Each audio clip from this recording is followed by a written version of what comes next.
নমস্কার বন্ধুরা, আমি মিষ্টি। আমার মিষ্টি মন চ্যানেলে আমার সমস্ত বন্ধুদের সুস্বাগত। চলে এসেছি আজকে ভোলা নতুন এক রেসিপি নিয়ে। জানি না কতটা তোমাদের আমি করে দেখাতে পারবো, বোঝাতে পারবো, তাও আমি যতটা পারি আমার নিজের মতো করে তোমাদের সামনে প্রেজেন্ট করব। যদি তোমাদের ভালো লাগে অবশ্যই আমার চ্যানেলকে সাবস্ক্রাইব করে নিয়ে আমার পাশে বন্ধু হয়ে থেকে যেও আর মন দিয়ে আমার ভিডিওগুলো দেখো। তাহলে রান্নাটা কিভাবে করি সেটা করার জন্য ফিরে আসছি একটু পরে, তোমরা দেখতে থাকো। এই দেখো বন্ধুরা, আমি ভোলা মাছ দিয়ে নিয়েছি, ভালো করে সুন্দর করে ধুয়ে পরিষ্কার করে আমি জল ঝরিয়ে রেখেছি। আজকের আমি ভোলা মাছকে একটা নতুন রকম ভাবে তোমাদের কাছে রান্না করে দেখাবো, সর্ষে বাটা দিয়ে। সর্ষে ঝালও বলতে পারো, কিন্তু অন্যরকম ভাবে। প্রথমে আমি হলুদ গুঁড়ো নিয়ে নিলাম, কারণ মাছটাকে ভাজতে হবে, তার জন্য। একটু কাশ্মীরি রেড চিলি পাউডার নিলাম, আর 1 চামচ মতো নিয়ে নিলাম। নিয়ে এবার সবগুলো সুন্দর করে আমি মাখিয়ে নেব। মাখিয়ে নিয়ে আমি প্রায় 10 মিনিট মতো ম্যারিনেট করে রাখবো, তাহলে সমস্ত মশলাগুলো মাছের মধ্যে সুন্দর হয়ে ঢুকে যাবে।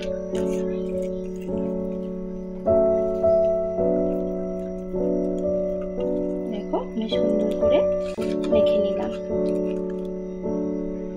এই দেখো বন্ধুরা, কড়াইতে সর্ষের তেলটা সুন্দর হয়ে গরম হয়ে গেছে। আমি এই রান্নাটা পুরোটাই সর্ষের তেলে করব। আর এই ভোলা মাছটা সর্ষের তেলে রান্না করলে কিন্তু খুবই টেস্টি হয়। এবার আস্তে আস্তে করে ভোলা মাছগুলো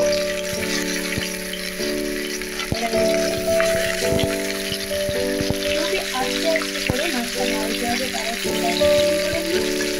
তারপরে ভেঙে যাওয়ার সম্ভাবনা।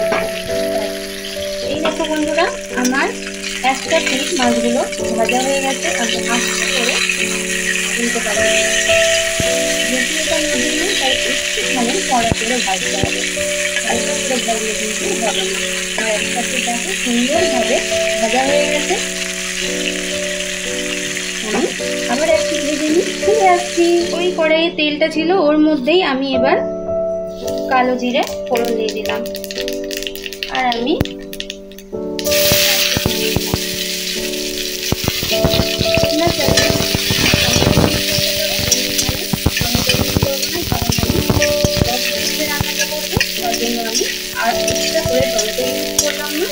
মাছটা আমি যখন ম্যারিনেট করেছিলাম তখন আমি লেবু রস ইউজ করেছি, সেজন্য টমেটোটা আর ইউজ করলাম না। তোমরা চাইলে করতে পারো। সুন্দর করে এখানে পেঁয়াজটা ভেজে নিতে হবে। কালো জিরেটাও সুন্দরভাবে ভাজা হয়ে এসেছে, পেঁয়াজটাও দেখো কালার চেঞ্জ হয়ে গেছে, একটা সুন্দর স্মেল বেরোচ্ছে।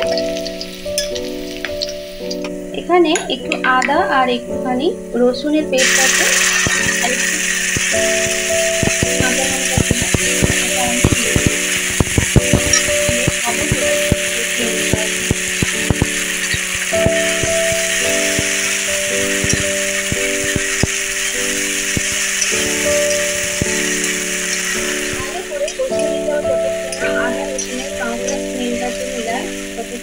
ভালো করে কষিয়ে নিতে হবে।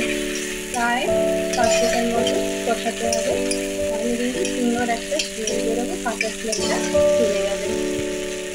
এই দেখো বন্ধুরা, আমার দেখো মশলাটা সুন্দরভাবে কি সুন্দর কষানো হয়ে গেছে। আদা রসুনটা সুন্দর ছাড়ি দিয়ে তেলও ছেড়ে গেছে, মানে আমার মশলাটা কষানো হয়ে গেছে কমপ্লিট। এবার আমি একটু হলুদ গুঁড়ো দেবো। আর আমি রান্নাটা যেহেতু কাঁচা লঙ্কা পেস্ট দিচ্ছি, তাই আমি আলাদা করে আর গুঁড়ো লঙ্কা দেবো না, কাশ্মীরি রেড চিলি পাউডার দিলাম। দিয়ে ভালো করে আবার একটুখানি কষিয়ে নেব। একটু সামান্য এখানে মশলা দেওয়া জল দিয়ে দিলাম।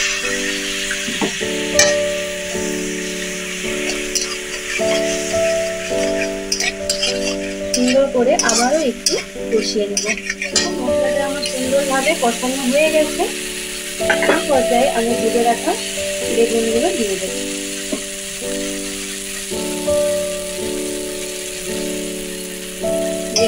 করে আমি মশলাটা বেগুনের সাথে সুন্দরভাবে মিশিয়ে নেব।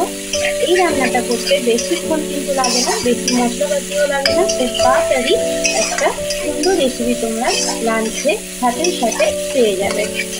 এতক্ষণ আমার রান্নাটা যারা মন দিয়ে দেখছো তাদের সবাইকে অসংখ্য ধন্যবাদ। তোমরা এইভাবে আমার পাশে থাকো এবং যদি আমার এই রেসিপিটি তোমাদের ভালো লাগে তাহলে অবশ্যই একটা লাইক এবং কমেন্ট করো। এই দেখো আমার একদম পছন্দ হয়ে গেছে।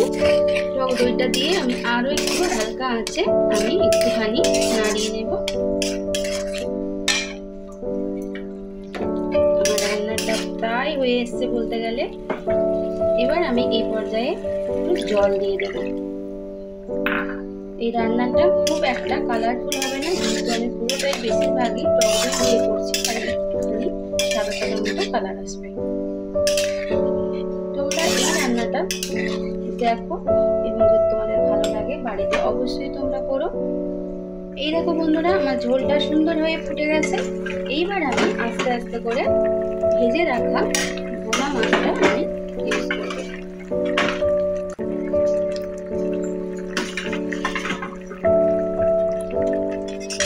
ভালো করে আমি মিশিয়ে নেব। আমি কয়েকটা কাঁচা লঙ্কা দিয়ে দেবো। আমার রান্নাটা অলমোস্ট কমপ্লিট হয়ে গেছে, একদম রান্নাটা মাখা মাখা হবে। দেখো বন্ধুরা, আমার ঝোলটা একদমই শুকনো হয়ে এসেছে প্রায়। আমি এই লাস্ট পর্যায়ে একটু গরম মশলা ছড়িয়ে দিলাম। তোমাদের না ভালো লাগলে তোমরা দিও না, কিন্তু আমি একটুখানি গরম মশলার ফ্লেভার দিলাম এর মধ্যে। আমার রান্নাটা একদম কমপ্লিট। আমি এবার সার্ভ করে নিয়ে ফিরে আসছি।